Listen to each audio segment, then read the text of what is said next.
Magandang gabi po sa inyo lahat, mga kababayan, mga kapatid, mga minamahal. Narito po muli ako upang magbahagi ng salita ng Diyos. Sa panahon po kasi ngayon, mga minamahal, talaga pong yung mga tanda na nangyayari sa ating mga panahon sa ngayon, kasalukuyan, ito po yung mga tanda na sinabi ng ating Panginoong Jesucristo na yung nalalapit na yung panahon na ng kanyang pagbabalik. Nalalapit na po yung araw ng kanyang pagdating, kanyang pagbabalik. Kaya tayo po ay nararapat maging handa na ang sabi niya ay huwag tayong datna na tulog. Dahil nga po napakahalaga na ang bawat isa sa atin ay lagi po tayong nakahanda na huwag tayong madatnang tulog.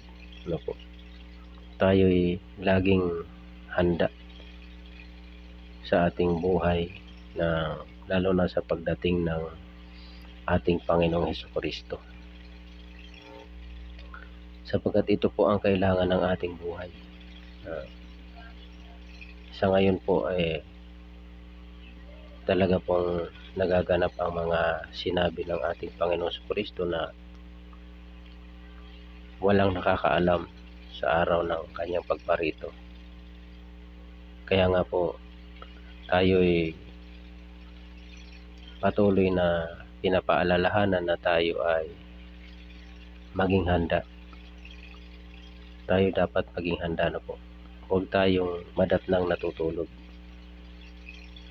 Kasi nga po, ito ang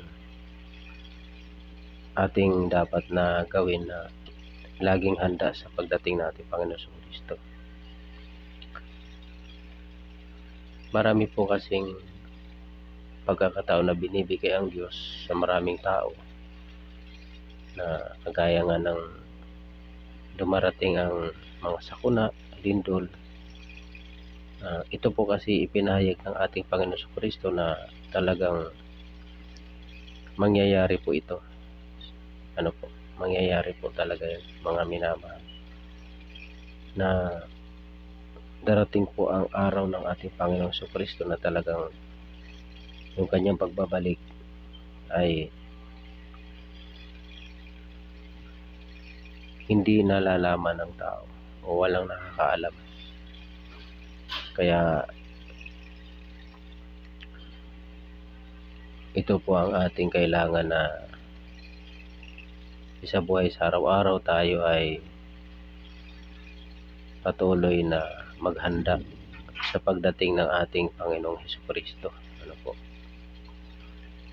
Kasi nga po, marami sa atin na maraming kinaabalahan na bagay sa sanlibutang ito.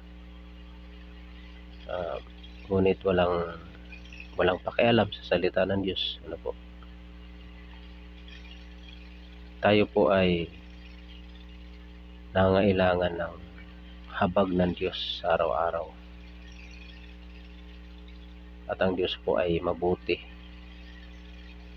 Siya po ay lagi nagbibigay ng pagkakataon sa bawat tao na magsisi. Kasi yan po ang kanyang sinasabi dito sa aklat ni Apostol Pedro, na hindi mapagpaliban ng Panginoon tungkol sa kanyang pangako, na gaya ng pagpapaliban dito po sa Ikalawang Pedro Kapitulo 3 talatang 9. Hindi mapagpaliban ng Panginoon tungkol sa kanyang pangako, na gaya ng pagpapalibang ipinalalagay ng iba, kundi mapagpahinuhod sa inyo na hindi niya ibig na sinuman ay mapahamak, kundi ang lahat ay magsipagsisi. Dito po ay ipinahayag na hindi ibig ng Diyos na sino man ay mapahamak, kundi ang lahat ay magsipagsisi. Sa ating panahon po kasi, mga kapatid, marami po kasing relihiyon na nagsusulputan. Ano po. At ito po ay hinula na po ito ng ating Panginoon Kristo na ito po talaga ay magaganap. Ang kaligtasan po kasi, mga minamahal, ay hindi po nakabase sa yaman ng leader ng isang relihiyon. Hindi rin po nakabase sa kagandahan ng kanilang kalagayan, pananamit, at saka kasaganaan ng kanilang buhay. Hindi po doon nakabase ang kaligtasan. Hindi rin po doon nakabase na sila po ang tunay na lingkod ni Kristo. Kasi po ang mga tunay na lingkod ni Kristo ay talaga pong dinudusta, nilalait. Kaya nga po, ang panghihikayat namin na ito ay sa lahat po na dapat tayo ay magsiyasat, magsuri, sapagkat napakarami po talagang nagliligaw sa panahon na ito. Marami pong nagtuturo patungkol kay Kristo. Ngunit nasa atin na po yun Dapat tayo po ay magkaroon ng pagsisikap sa ating sarili. Hindi po dapat nakabase ang ating pananaw, ang ating pananampalataya sa ginagawa ng ibang tao. Kundi dapat ang ating pananampalataya ay nakabase doon sa aral ni Kristo. Kasi paano natin malalaman ang aral ni Kristo kung hindi tayo nagbabasa ng salita niya, hindi tayo nagbabasa ng Bible? Kaya po maraming tao na naliligaw, nadadaya kasi wala po silang panahon sa salita ng Diyos. Kaya nga po sabi ng Panginoon Kristo sa Mateo 4, talatang 4 na hindi lamang sa tinapay mabubuhay ang tao, kundi sa bawat salitang lumalabas sa bibig ng Diyos. So, tunay po na ang buhay ng tao sa Diyos po talaga at sa kanyang salita. Kasi kung wala po yung salita ng Diyos, wala naman pong nalikha. Dahil ang sabi nga po sa Juan 1, Kapitulo 1, talatang 1, na sa pasimula siya ang salita, at ang salita ay kasama ng Diyos, at ang salita ay Diyos. Ito rin ang pasimulay kasama ng Diyos.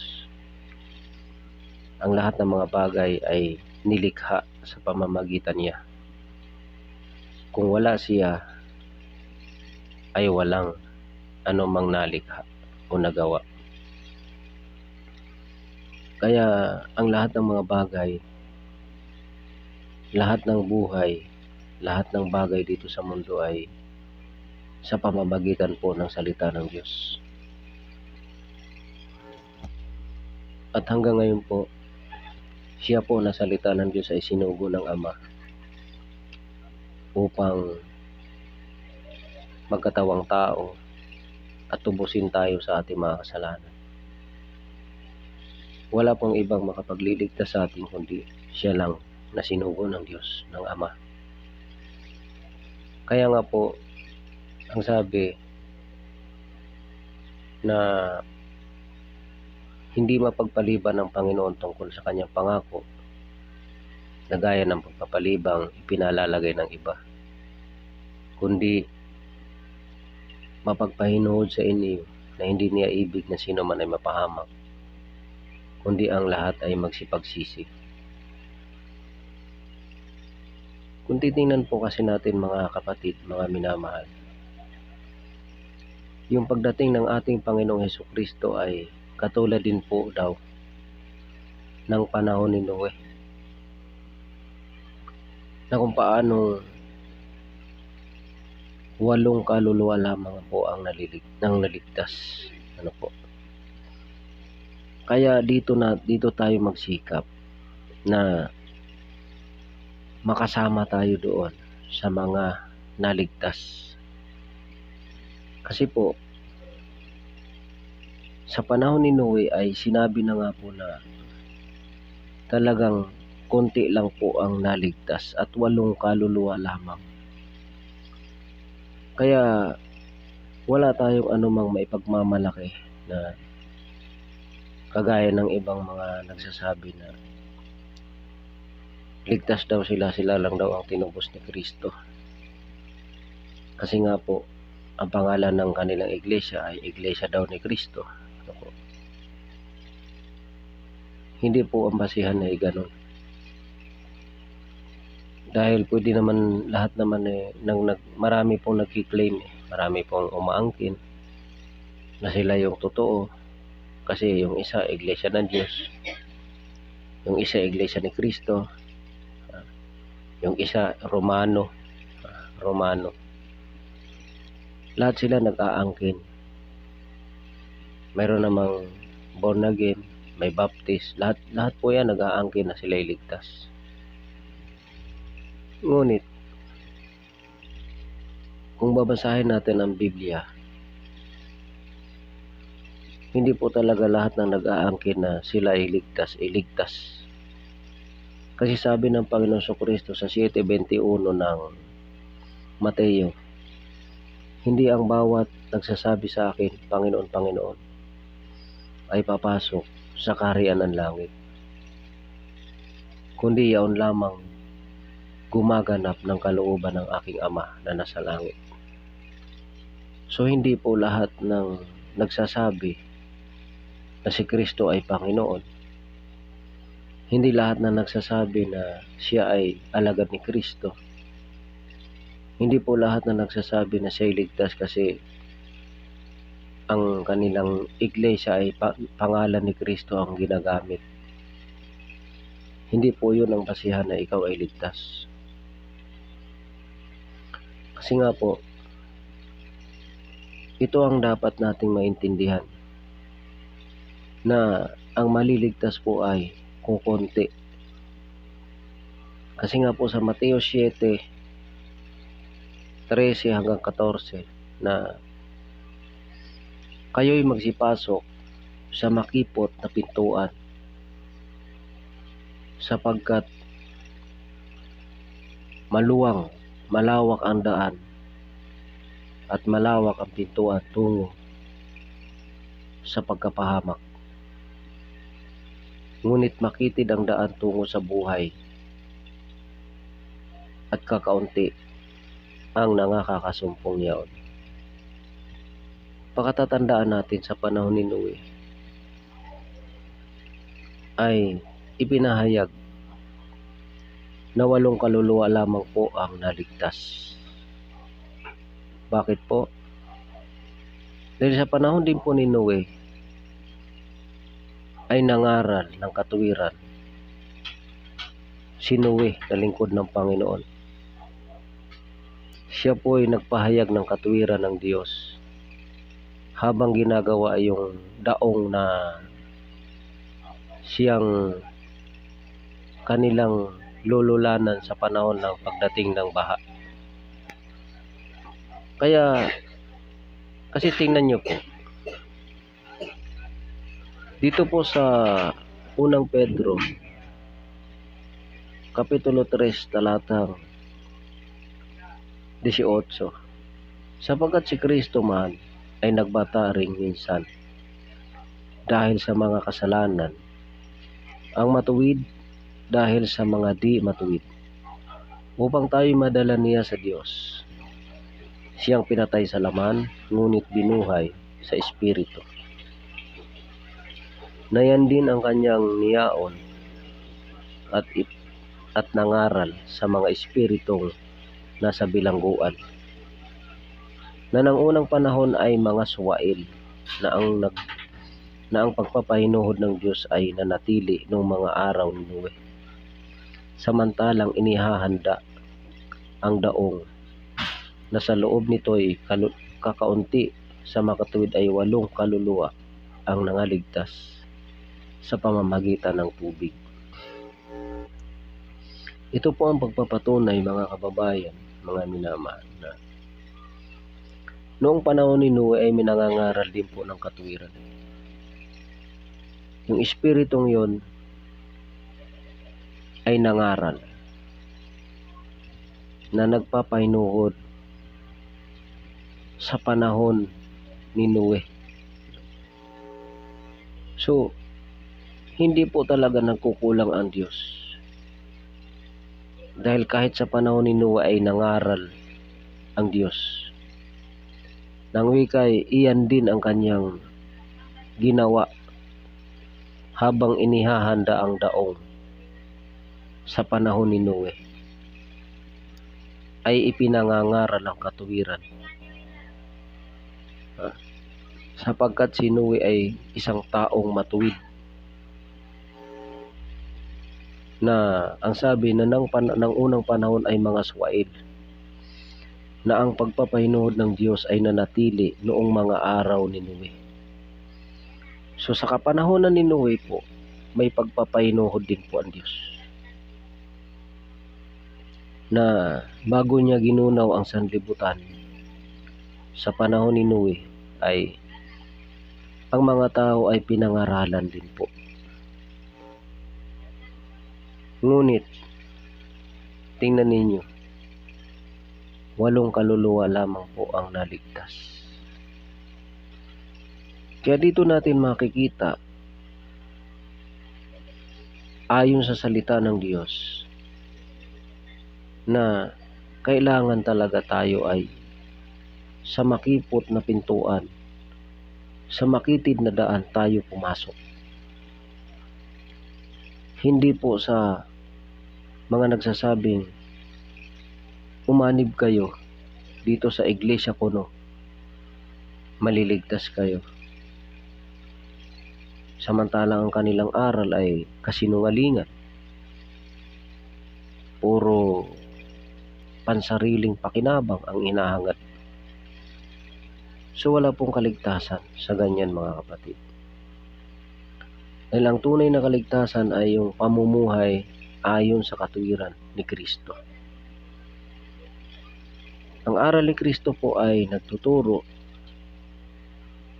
na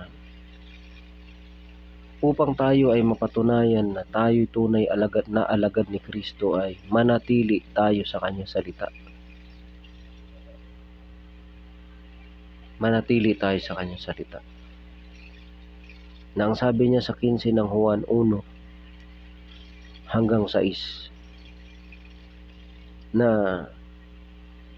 kayo'y magsipanatili sa akin, gaya ng sanga na hindi makapagbunga sa kanyang sarili maliban na nakakabit sa puno.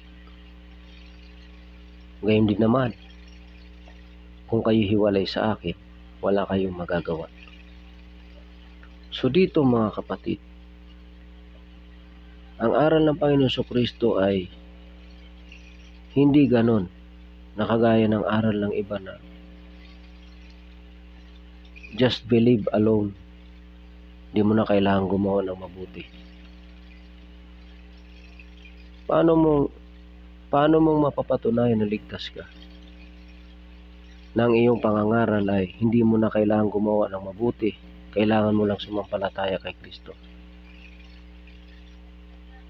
Kumbaga, nagbibigay ka ng opsyon sa tao na lumakas ang loob na gumawa ng kasalanan, gumawa ng masama, kasi hindi naman pala kailangan gumawa ng mabuti. Ito pong mga aral na ito, mga kapatid, ibase natin sa tunay na aral ni Kristo. Paano ba maliligtas? Kaya nga, ang mga araw ni Noe ay nagbigay ng halimbawa na sa daong na yun ay 8 kaluluwa lamang ang naligtas. Sapagkat maraming pinangaralan, maraming tao, nagpapahinuhod ang Diyos, hinihintay ng Diyos na ang tao'y magsisi. Ngunit hanggang sa pumasok si Noe sa daong ay kakaunti lamang, sa makatwid bagay 8 kaluluwa ang naligtas. Ngayon,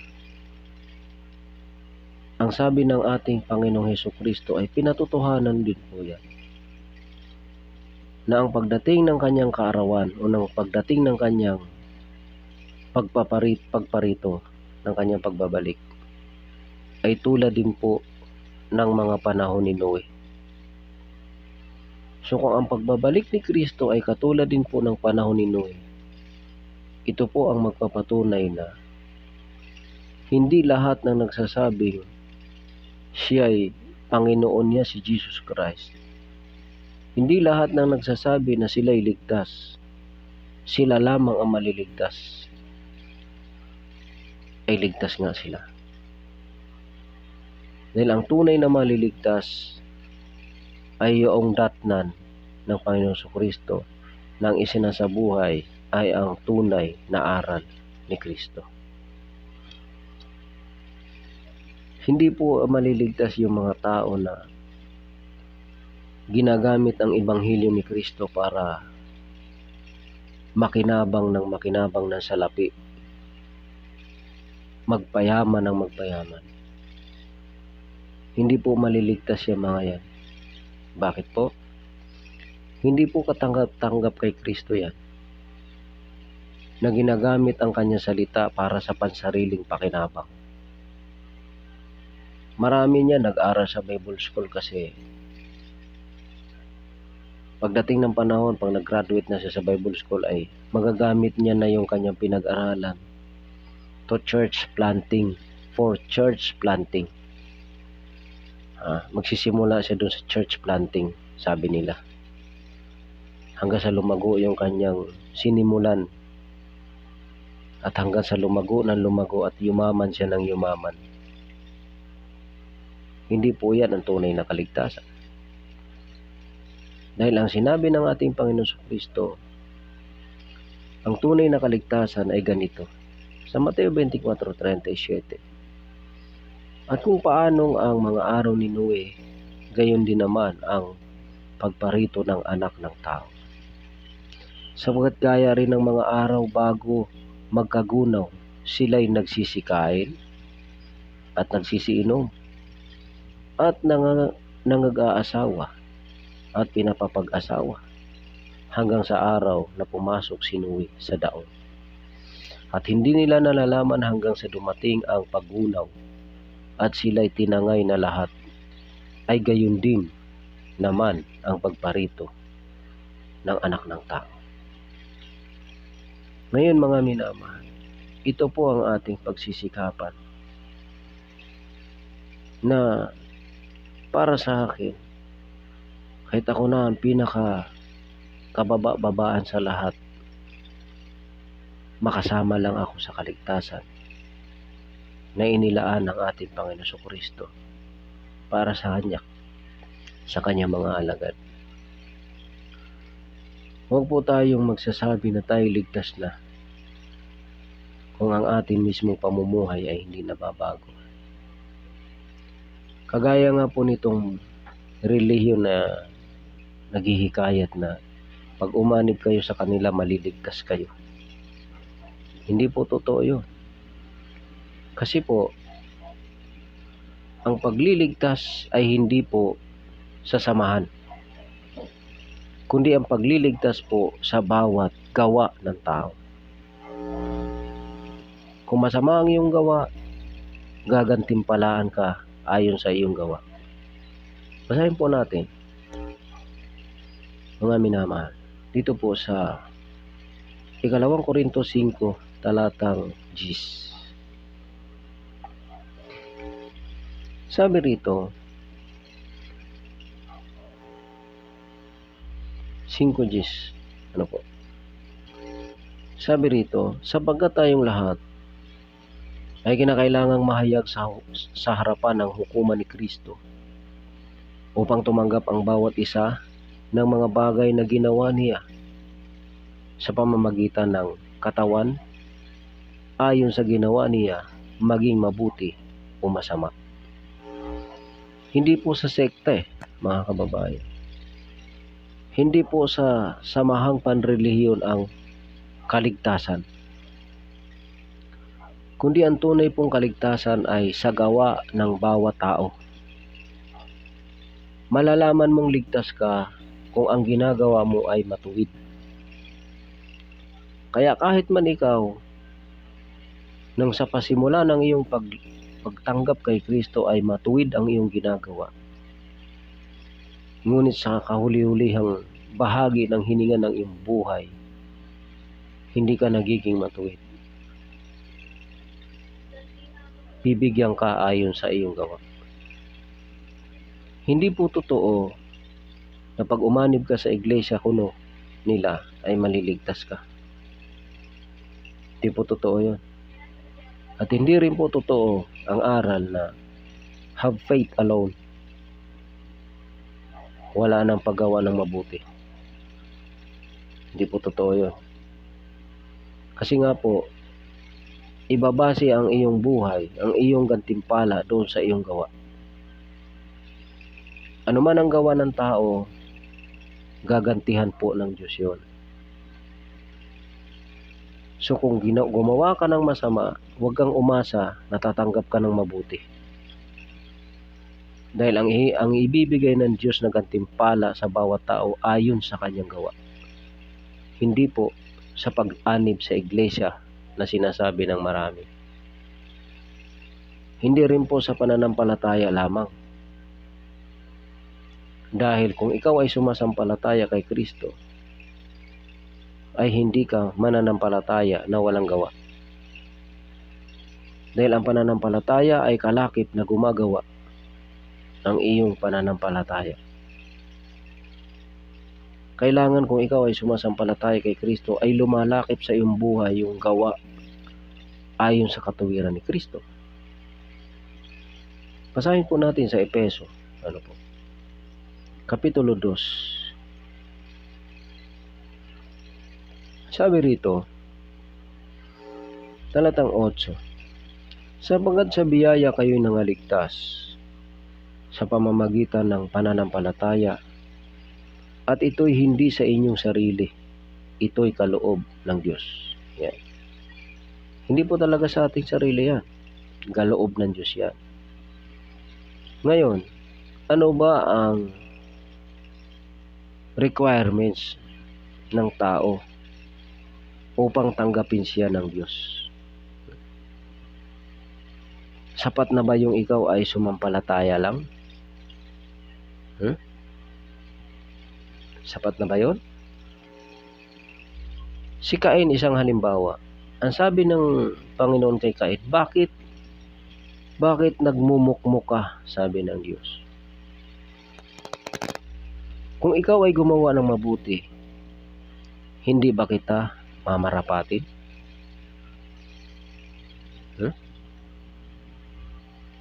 Basahin po natin. Basahin natin. Dito sa Kapitulo 4 ng Henesis, talatang 5. Datapwat hindi nilingap si Cain at ang kanyang handog, at nag-init na mainam si Cain at namanglaw ang kanyang mukha. At sinabi ng Panginoon kay Cain, bakit ka nag-init? At bakit namanglaw ang iyong mukha? Kung ikaw ay gumawa ng mabuti, di ba ikaw ay mamarapatin? At kung hindi ka gumawa ng mabuti, ay nahandusay ang kasalanan sa pintuan. Sa gayoy, pahihinuhod ang kanyang nasa, at ikaw ang papanginoonin niya. Yan. Sabi ng Diyos kay Cain, bakit namamanglaw ang iyong mukha? Bakit ka nag-iinit? Kung ikaw ay gumawa ng mabuti, hindi ba kita mamarapatin? Kaya ito po yun, mga kapatid. Ang requirements ng Diyos sa pananampalataya ay hindi po sinabi ng Diyos na hindi na kailangan gumawa ng mabuti. kundi ang requirement ng Diyos upang ikaw ay mamarapatin, tatanggapin ka ng Diyos sa iyong pagbabalik loob, tatanggapin ka ng Diyos sa iyong pagsisisi at pagbabalik loob, gumawa ka ng mabuti. Hindi kailangan ng Diyos na faith alone. Dahil ang kailangan ng Diyos, yung taong mabuti. Gumagawa ng mabuti. At hindi iniaral ng Diyos na hindi na kailangan gumawa ng mabuti. Kundi ang aral ng Diyos, kung ikaw ay gumawa ng mabuti, hindi ba kita mamarapatin? Kaya, dito po natin makikita, mga kapatid, na marami pong mapapahamak. Maging dito sa mga nagtuturo ng patungkol kay Kristo, ng Ebanghelyo, ay hindi rin po, marami pong hindi maliligtas. Dahil ang kanilang aral ay balintuna sa katotohanan. Balintuna po. Marami pong balintuna. Hindi po maliligtas ang mga balintuna sa aral ni Kristo. Kasi nga ang nais ng Diyos kay Kristo, ang sabi niya, kung ako'y inyong iniibig, kung ay kayo'y iibigin ng aking Ama. Ang sino mang nakikinig sa akin ay umiibig sa akin, at siya'y iibigin ng aking Ama. At kami pasa sa Kanya, at siya'y gagawin namin aming tahanan. Yun po, mga kapatid. Kaya nga dito po natin mapapatunayan na sino ba ang tunay na maliligtas. Gayong ang turo ng ating Panginoon Kristo ay gaya rin ng panahon ni Noe, ang kanyang pagdating. At sinabi ni Apostol Pedro na yung panahon na yon ni Noe ay nangaral ng katuwiran, yaong Espiritu ni Kristo, na nagpapahinuhod hanggang sa kaarawan ni Noe, hanggang sa si Noe ay pumasok sa daong, na sa loob ng daong na yon ay kukunti ang naligtas, sa makatwid-bagay 8 kaluluwa lamang. Kaya huwag tayong magpalalo, huwag tayong magmalaki na dahil sa inyong mga aral na pinulot lamang sa Bible, pagkatapos pinanghahawakan nyo na yung salita na gusto nyo lang. Pero yung salungat sa inyong paniniwala ay hindi ninyo binabasa at hindi ninyo ipinangangaral. Hindi po kayo maliligtas. Kasi ang mga sinungaling po ay kasama po na ibabato sa dagat-dagatang apoy. Kaya nga po, maging sa pagtuturo, sa pangangaral ay tayo'y mag-ingat. Dahil ang ating sarili muna ang ating ililigtas, pati yung mga nagsisipakinig. Ngayon kung ang aral mo'y mali, una kang mapapahamak at kasunod na mapahamak yung mga nagsisipaniwala sa iyo. Basahin po natin ang Juan 14 talatang 23.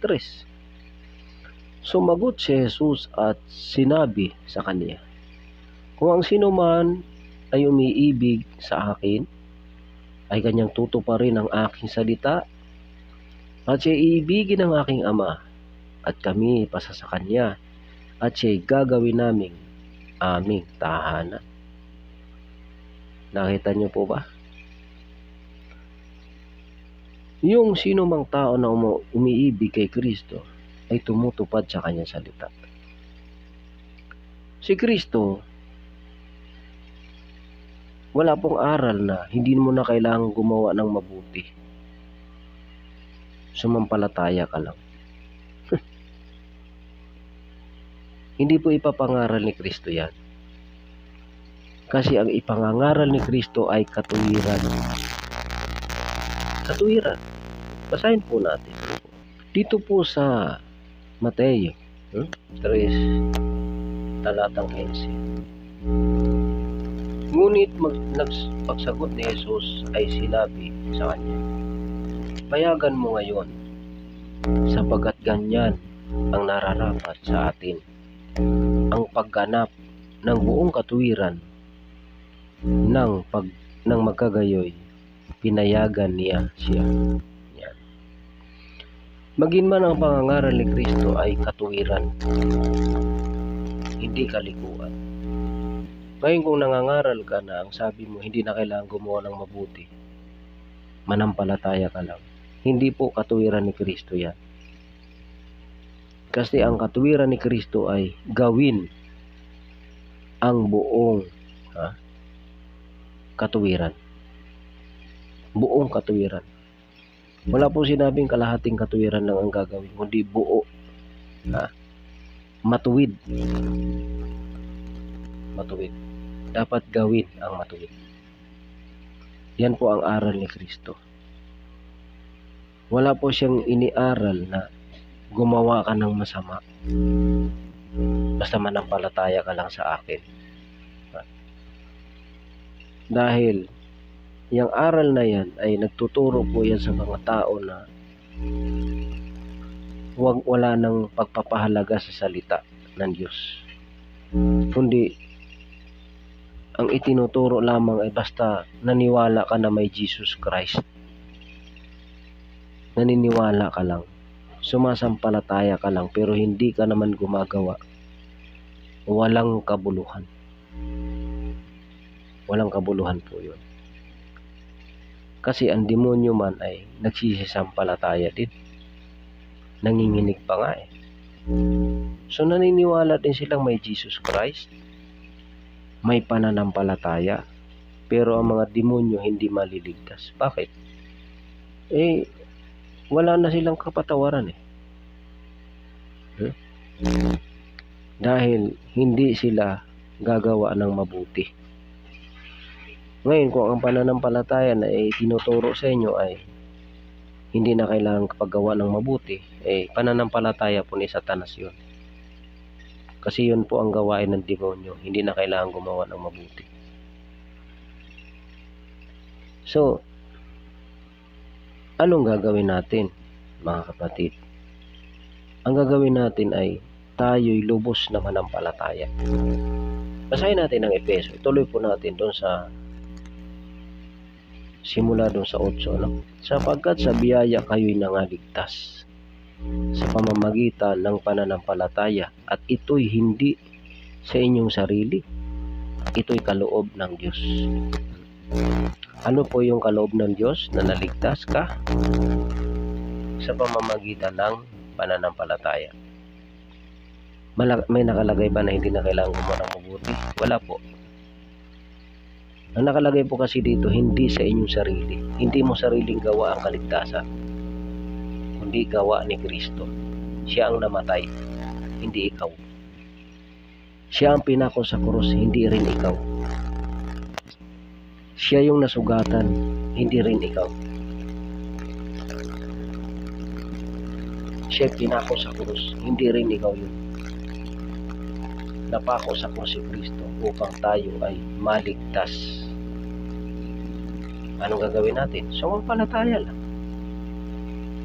Pero may nakalagay na hindi na kailangan gumawa ng mabuti? Wala. Kayo lang po nagsabi niya. Tuloy natin. Hindi sa pamamagitan ng mga gawa. Anong gawa? Wala naman sinabing hindi sa pamamagitan ng mabuting gawa eh. Kundi gawa lang ang nakasulat. Bakit po? Kasi ang mga Hudyo, bago sila tanggapin ng Diyos, may gawa. Ano po ba yung gawa ng mga Hudyo? Pag sila'y nagkasala, anong gagawin ng mga Hudyo? Magdadala sila ng dugo ng mga hayop, pantubos sa kanilang kasalanan. Tayo, walang ginawa. Nakagaya ng ginawa ng mga Hudyo na nagdadala ng dugo ng mga tupa at ng mga hayop. Yun po yung meaning nun. Hindi po yan yung sinasabi ninyong gawang mabuti. Kasi yung kaligtasan po ang pinag-uusapan dito, hindi po yung gawang mabuti ang pinag-uusapan. Kundi ang pinag-uusapan dito, kaligtasan na tinanggap mo mula kay Kristo. Hindi mo gawa yun. Kasi ang gawa mo, ikaw yung magdadala ng handog, ikaw yung magdadala ng dugo para patawarin ka sa kasalanan mo at maligtas ka. Kaya ito po ang tinutukoy dito. Hindi wag niyo pong isama yung gawang mabuti. Kasi ang pananampalataya ay gawang mabuti po yan. Sabi nga ni Apostol Santiago, ikaw ay sumasampalataya, mabuti ang iyong ginagawa. Kaya ang pananampalataya po, kasama po yan sa mabuting gawa. Huwag po kayong magpapaloko. Ang pananampalataya po ay mabuting gawa po yan. Ayon kay Apostol Santiago. Kaya dito ang sabi, sapagkat tayo ay kanyang gawa na nilalang kay Kristo Jesus para sa mabubuting gawa na mga inihanda na ng Diyos ng una upang siya nating lakaran. Kita nyo? Hindi po talaga totoo na hindi na kailangan gumawa ng mabuti kasi itinakda na ng Diyos para sa atin ang mabuting gawa upang siya nating lakaran. At ang pananampalataya ay mabuting gawa po. Ano pong patunay? Basahin po natin ang Santiago. Ano po? Na ang sabi niya, yung sabi ni Apostol Santiago sa 2:19, ikaw ay sumasampalataya na ang Diyos ay iisa. Mabuti ang iyong ginagawa. Kaya kung ikaw ay sumasampalataya na ang Diyos ay iisa, mabuti ang iyong ginagawa. Mabuti pala yung pananampalataya. Mabuting gawa yun. Kaya huwag tayong magpapaloko. Huwag tayong manloko. Kasi ang pananampalataya po ay mabuting gawa. Kaya kung halimbawa, itinuturo mo na hindi ka na kailangan gumawa ng mabuti,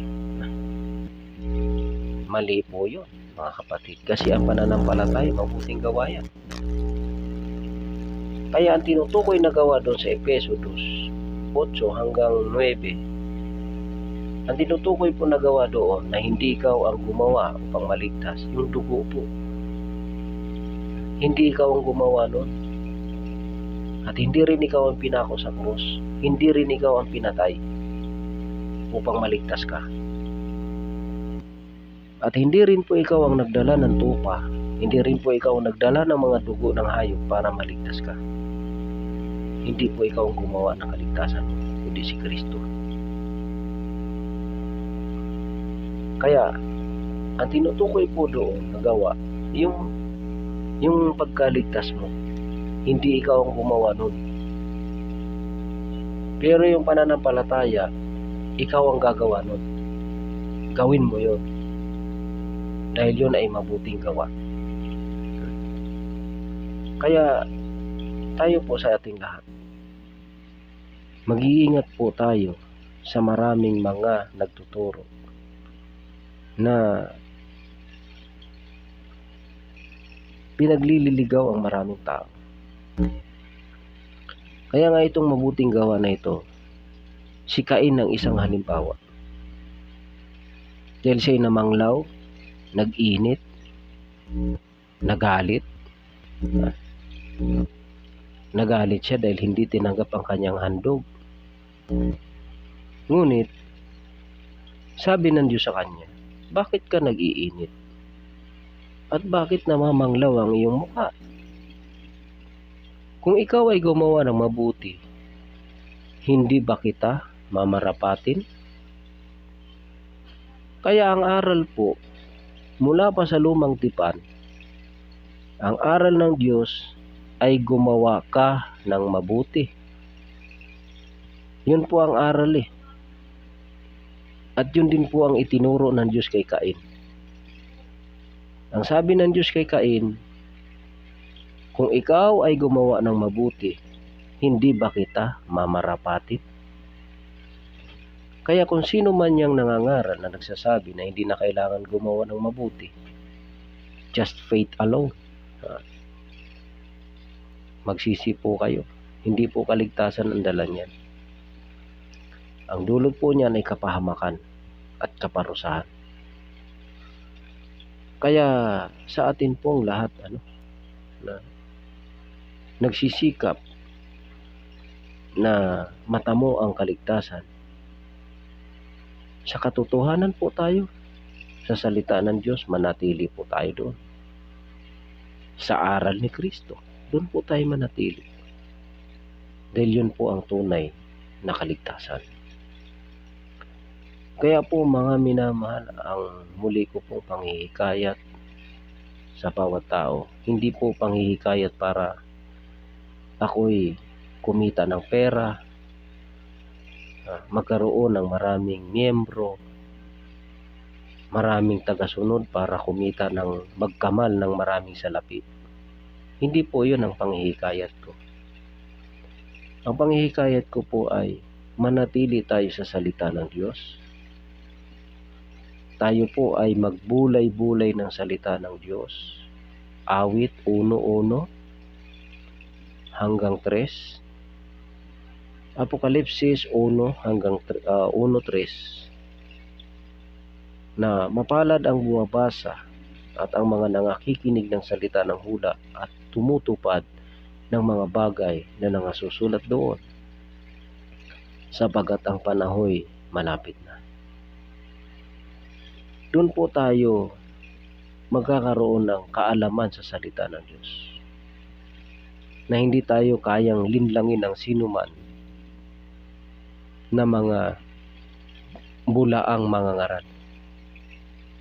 Dahil sa ating panahon ay naganap na po ang hula ng ating Panginoon Hesukristo na magsisilitaw ang maraming mga bulaang propeta at mga bulaang Kristo. Ngayon, paano mo malalaman na ang isang tao ay bulaan? Yun po ay mababase sa aral. Ano ba ang kanyang pangangaral? Siya ba'y nangangaral na humahawak lamang ng isang talata sa Biblia at yun na ang kanyang panghahawakan hanggang kamatayan? Hindi po. Dahil ang nararapat mong gawin, huwag kang bumase sa isang talata lamang sa Biblia na pinanghahawakan mo.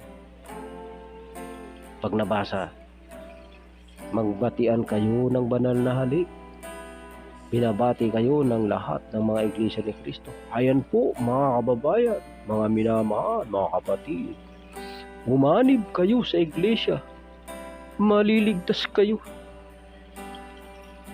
Wala naman po nakasulat sa Roma eh. Roma 16:16, Roma 16:16, wala po nakasulat na umanib ka sa iglesia, maliligtas ka. Wala po. Ang nakasulat po doon, magbatian kayo ng banal na halik. Hindi po pag-anib ang nakasulat. Kaya tayo po ay huwag magpaloko. Magbasa tayo ng Biblia, magbulay-bulay tayo ng salita ng Diyos, at nasain natin na masunod ang kalooban ng Diyos para hindi tayo maloko. Juan 7:16-18. Yan po ang panghihikayat ko sa inyo. Hindi ko kailangan manghikayat para dumami ang pera ko, kundi ang panghihikayat ko upang matuto kayo ng katotohanan, dalisay na aral ni Kristo. Walang bawas, walang dagdag, walang pagkapilipit at walang sariling pagpapaliwanag. Yun po mga kababayan. Kaya muli, sa inyong lahat, naway tumimo sa inyong puso ang katotohanan at nawa magsikap tayo na tayo'y makapasok doon sa kaharian ni Kristo, sa kaharian ng Diyos. sa pamamagitan ng tunay na pananampalataya.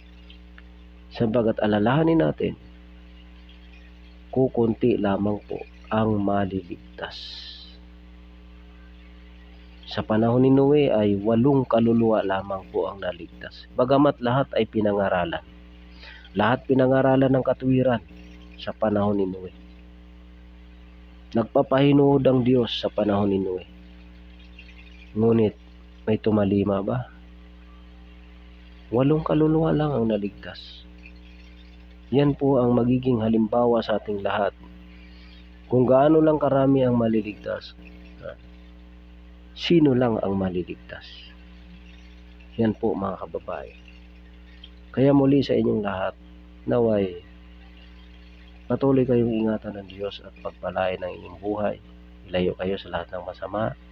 At nawa tayo'y lubos na makakakilala ng katotohanan, malaman natin ang tunay na kaligtasan. So lahat, sa inyong lahat po, God bless po sa inyong lahat.